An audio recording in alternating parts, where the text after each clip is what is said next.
cuestión es saber qué ruta elegimos, la de la nación o la del coloniaje, la de la grandeza o la de la dependencia. A cada una le corresponde una técnica, pero ninguna sirve si el camino es equivocado. Gracias, señor presidente.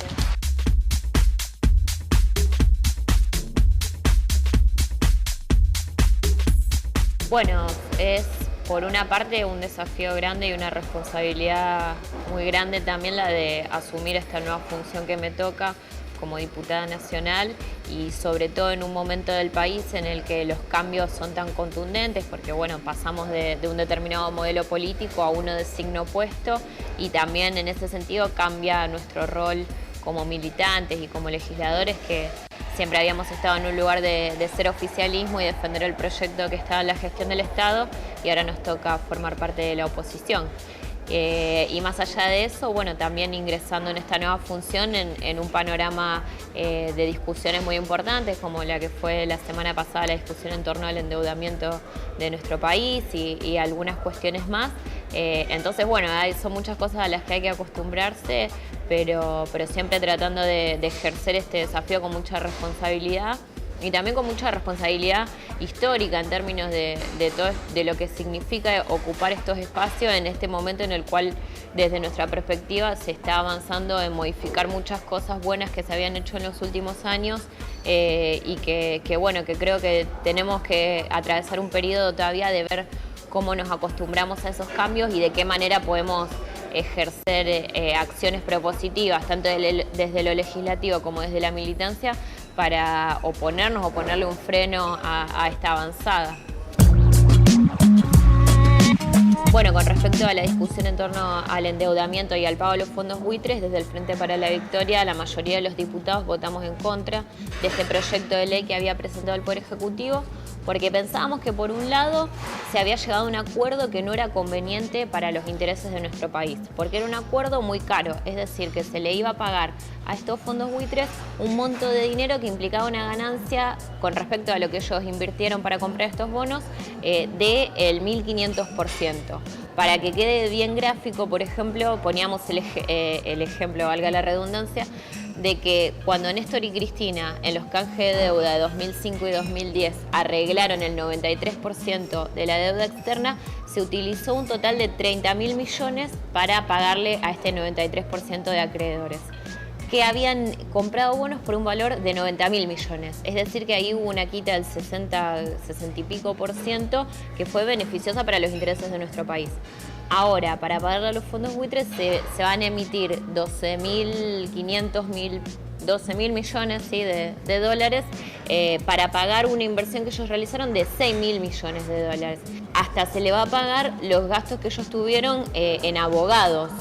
Que por ejemplo, lo que veíamos con esto era que los abogados de Paul Singer le costaron 190 millones de dólares, que es el equivalente a lo que cuesta toda la planta automotriz de Toyota en Argentina. Entonces nosotros lo que creemos es que este acuerdo que se quiere llevar adelante con los fondos buitres representa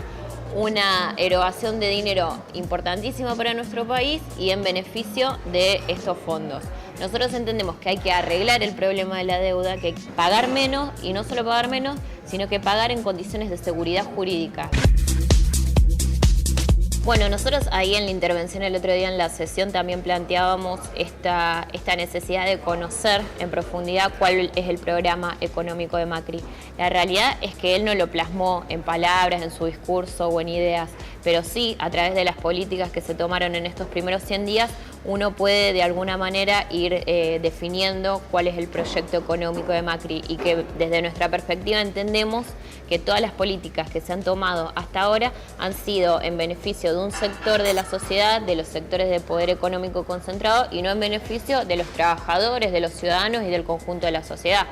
En este sentido ubicamos la devaluación que fue de casi un 60% y que generó un efecto muy profundo en la inflación que la estamos viviendo el conjunto de los argentinos, sobre todo en la inflación sobre los productos de la canasta básica, es decir, los alimentos, lo cual es lo que consumimos todos los ciudadanos de la Argentina. También sobre los despidos, que ya llevamos más de 100.000 despidos en los primeros 3 meses de gobierno, con el aumento de tarifas que va a perjudicar no solo a los hogares, sino fundamentalmente a la industria, que va a empezar a pagar un costo mucho mayor por el uso de la energía, y que esto resiente la actividad económica y por lo tanto resiente también el trabajo de los argentinos. Y la industria no solo se ve perjudicada por el aumento del costo de la energía, sino porque también se abrieron las importaciones, es decir, que se flexibilizaron los requisitos para importar, y hoy por hoy pueden entrar mucho más productos manufacturados a nuestro país que los que entraban antes. Todas estas cosas van erosionando y van perjudicando nuestra industria nacional y el trabajo de los argentinos, que era uno de los factores que más se había fortalecido en los últimos años. Por ahí lo que más nos dice Macri cuando habla es acerca de la pobreza cero o esto de unir a los argentinos. Para nosotros esos son simples consignas que no se están llevando a la práctica con medidas concretas. Las medidas concretas están yendo en el sentido inverso, están yendo a generar más pobreza, a generar más inclusión, más desempleo, y eso lo vemos con mucha preocupación. Creo que hay un conjunto de factores que llevaron a que el kirchnerismo y el Frente para la Victoria pierda las elecciones y que hoy estemos con un gobierno de lo que nosotros consideramos un sector de la derecha política de nuestro país. Primero, tener en cuenta que fueron unas elecciones muy reñidas, que en realidad el Frente para la Victoria ganó en primera vuelta en las PASO y en las generales y se perdió en el balotaje por 3 puntos, lo cual creo que lo que habla, digamos, es de una contraposición de proyectos y una sociedad que está dividida en términos de apoyar distintos proyectos políticos. Y por otra parte, me parece que durante los años en los que gobernó el kirchnerismo, por supuesto que se cometieron errores, porque ningún modelo político es perfecto, sino que siempre es perfectible. Creo que también la diferencia tiene que ver en cuanto a dónde uno ubica esos errores que se han cometido, porque para algunos sectores, y lo que vemos mucho hoy, digamos, de cierta ofensiva mediática y judicial que hay en contra del gobierno, se centraliza en algunas cuestiones que tienen que ver con el uso de los espacios públicos televisivos o con las formas discursivas que tenía Cristina, que me parece que son cuestiones secundarias. Si yo le tendría que criticar algo al gobierno de Cristina Kirchner y de Néstor, es que no pudimos avanzar lo suficiente, por ejemplo, para desconcentrar la economía, y que hoy seguimos teniendo a los mismos grupos económicos de poder concentrado que, por ejemplo, tienen la capacidad de determinar el precio de los alimentos. Creo que estábamos en un camino que nos llevaba hacia esa dirección, pero que no pudimos, quizás por no tener la correlación de fuerza suficiente, avanzar en este sentido. Y que me parece que también la sociedad de alguna manera se vio inmersa en el marco de la campaña política de distintas estrategias mediáticas o comunicacionales que muchas veces resultaron engañosas, y que fundamentalmente lo podemos ver si uno se pone a hacer una comparación entre el discurso de campaña que tenía el presidente Macri y las políticas que se están llevando adelante hasta ahora. Y me parece que eso sigue sucediendo